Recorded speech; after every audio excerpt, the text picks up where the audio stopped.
పశ్చిమ గోదావరి జిల్లా నర్సాపురంలో అక్రమార్కుల గుండెల్లో రైళ్లు పరిగెడుతున్నాయి.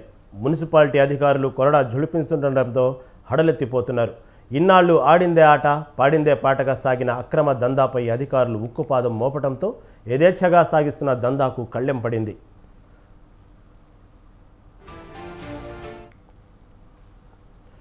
పశ్చిమ గోదావరి జిల్లాలోని నర్సాపురం అక్రమ కట్టడాలకు అడ్డాగా మారింది.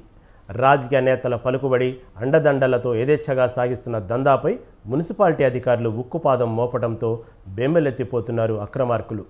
180 మందిపై చర్యలకు సిద్ధమయ్యారంటే ఏ మేర అక్రమాలు జరుగుతున్నాయో ఇట్టే అర్థం చేసుకోవచ్చు.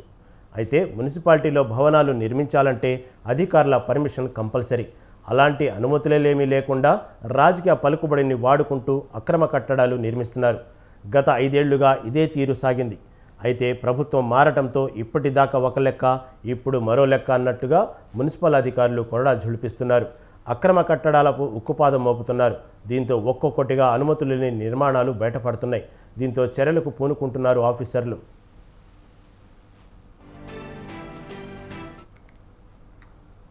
అక్రమ కట్టడాలను అరికట్టేందుకు రంగంలోకి దిగిన మున్సిపాలిటీ అధికారులు 180 మందికి నోటీసులు జారీ చేశారు. వీరిలో 98 మంది భవన యజమానులకు కోర్టు నోటీసులను అందించగా 13 మందిపై ఛార్జిషీట్ దాఖలు చేశారు. మరొకరికి ₹1,78,000 పైగా జరిమానా విధించారు. అయితే పట్టణంలోని ప్రజలందరూ భవన నిర్మాణాలు చేపట్టే ముందు, స్థలాలు కొనే ముందు వాటికి అనుమతులు ఉన్నాయా లేవా, ఆ భవనాల టౌన్ ప్లానింగ్ అధికారులు అనుమతులు ఇచ్చారా లేదా చూసుకొని కొనుగోలు చేసుకోవాలని municipal commissioner doctor K Venkateswararao సూచించారు.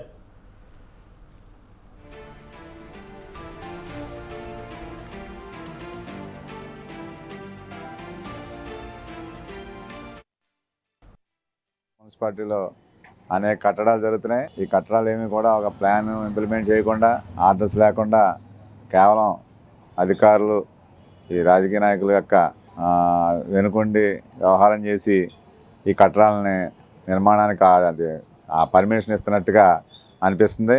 ఎందుకంటే దేనికి కూడా ఇలా ప్లాన్ లేకుండా కడుతున్నారంటే దాని నామ్స్ లేకుండా దానివల్ల భవిష్యత్తులో చాలా ఇబ్బందులు ఉంటాయి. ఆ ఇబ్బందుల్ని పట్టించుకోకుండా ఇలా చేయడం అనేది దారుణం. గత గవర్నమెంట్లో ఈ రకంగా ప్రోత్సహించి ఉండొచ్చు. ఇప్పుడు కొత్త ప్రభుత్వం వచ్చింది కాబట్టి, ఇప్పుడు మనకి కొత్తగా శాసనసభ్యులు వచ్చారు కాబట్టి దీని మీద దృష్టి పెట్టి ఇవన్నీ కూడా పైకి తీసి ఎవరి ప్రమేయంతో జరుగుతున్నాయో వాళ్ళందరినీ బయట పెట్టవలసిందిగా కోరుతున్నాం. ఖచ్చితంగా దీని మీద చర్యలు తీసుకోవాలి. చాలా కాలంగా నర్సాపురం మున్సిపాలిటీలో అనేక కట్టడాలు జరుగుతున్నాయి. మున్సిపాలిటీలో మున్సిపల్ సంబంధిత అధికారులు అనాధికారికంగా పర్మిషన్లు కానీ లేదా అనాధికారికంగా కట్టడాలు కానీ జరుగుతున్నాయి. దీని మీద సంబంధించి సంబంధిత అధికారులు దృష్టికి వచ్చినప్పుడు అనాధికారిక పర్మిషన్ కట్టడాలు జరిగినప్పుడు వాటికి నోటీస్ ఇస్తున్నారు. తర్వాత యథావిధిగా కట్టడాలను కూడా కట్టడం కూడా జరుగుతుంది. మరి సంబంధిత అధికారులు సంబంధిత పర్మిషన్ లేకుండా ఇట్లాంటి కట్టడాలకు పర్మిషన్ ఇవ్వడం వల్ల భవిష్యత్తులో ఫైర్ ప్రమాదం కానీ ఏ ప్రమాదం జరిగినా కానీ ప్రజల ప్రాణాలు నష్టపోతారు. మరి సంబంధిత రూల్స్ అండ్ రెగ్యులేషన్స్ పాటించకుండా మరి అక్రమ కట్టడాలు లేకపోతే అక్రమ అంతస్తులు పెంచే విధంగా మున్సిపల్ సంబంధిత అధికారులు ఏ రకంగా పర్మిషన్ ఇస్తున్నారని ఒకసారి ఆలోచించాలి. ఈ రోజు చూస్తున్నాం మనం దుబాయ్ ఇట్లాంటి అత్యున్నతమైన అభివృద్ధి చెందిన రాష్ట్రాల్లో కూడా నిన్ననే ఫైర్ యాక్సిడెంట్ జరిగి మరి మన భారతదేశం పౌరులు కూడా చనిపోవటం జరిగింది. మరి ఫైర్ పర్మిషన్ కానీ లేకపోతే అక్కడ ఫైర్ ఇంజిన్ తిరగటానికి కానీ ఎట్లాంటి పర్మిషన్లు కూడా లేకుండా ఎత్తైన కట్టడాలకి అంతస్తులు ఇవ్వడానికి ఏ రకమైన అధికారాలు ఉన్నాయని మున్సిపల్ అధికారులు కూడా మేము ప్రజా సంఘాలుగా ప్రశ్నిస్తున్నాం. నర్సాపురం మున్సిపాలిటీ ఈ టౌన్ ప్లానింగ్ డిపార్ట్మెంట్కి సంబంధించి మీరు మున్సిపల్ ఆఫీస్లో ఒక నిర్దిష్టమైనటువంటి కార్యాచరణ ప్రకారము మీరు ప్లాన్ అప్రూవల్ తీసుకోవాల్సి ఉంటుందండి.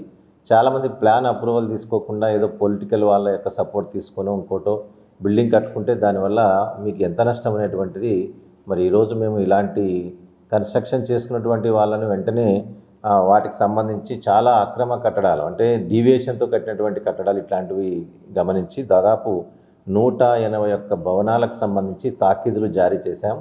PO notice, CO notice, confirmation నోటీసులు ఇచ్చాము.